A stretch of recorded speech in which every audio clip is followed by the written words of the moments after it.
It was the smell of coffee that first tipped me off.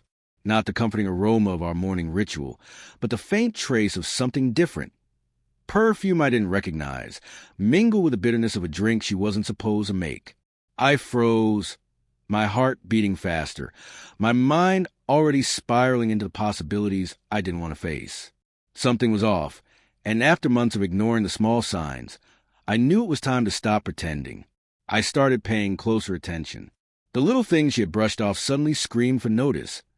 Her phone always face down, a casual laugh that didn't reach her eyes, fleeting messages she typed with such secrecy that my pulse would spike whenever she glanced at the screen. I wanted to confront her, to demand truth, but part of me was terrified. I feared what I might find. The truth, however, has a way of revealing itself in moments you aren't prepared for. One afternoon, I was cleaning the living room when a notification on her tablet flashed across the screen. My curiosity won over my hesitation. I opened it, and the world shifted beneath my feet.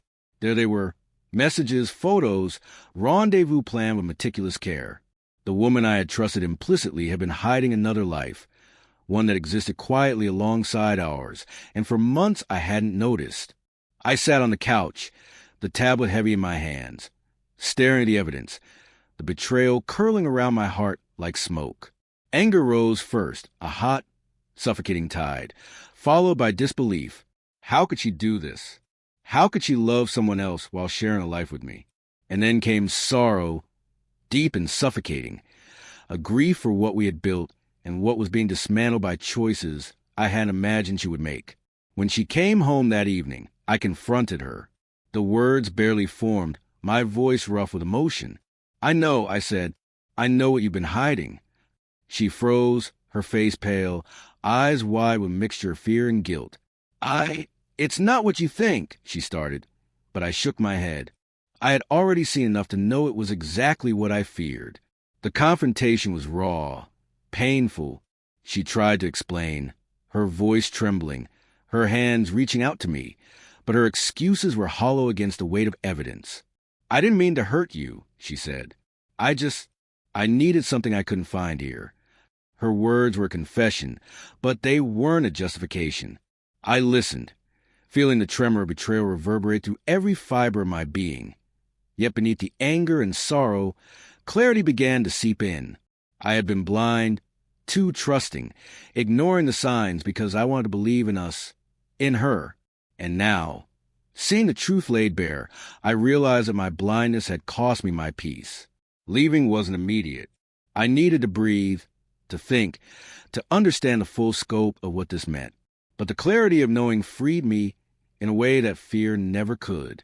I packed my essentials the next morning, moving quietly, deliberately, my mind focused on one thing: reclaiming my life. "I can't stay here," I told her as I placed the last items in my bag. "I love myself enough not to live in the shadow of your choices. I need honesty. I need respect. And I need a life where I can trust my partner completely." She didn't argue. There was a long pause, heavy with unsaid words, before she finally nodded, understanding in a quiet, resigned way that this was no longer negotiable. The weeks that followed were a mix of loneliness and self-discovery. The grief was sharp, gnawing at me in the quiet hours of the night, but it was accompanied by a strange sense of relief. I began to see the world with clarity, noticing details I had missed, cherishing moments I had taken for granted.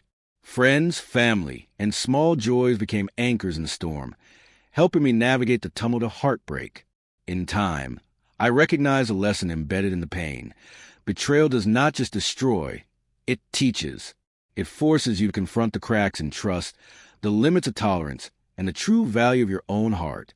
I realized that I had been complicit in my own suffering by ignoring the warning signs, by choosing hope over reality. But now, armed with the truth, I had the chance to rebuild, stronger and more self-aware than before. Months later, walking alone along a familiar trail, I felt a quiet strength rising within me. I remembered the moments of betrayal, the sorrow and the anger, and I let them settle into the past where they belonged. I didn't hate her. I didn't dwell on what she had done.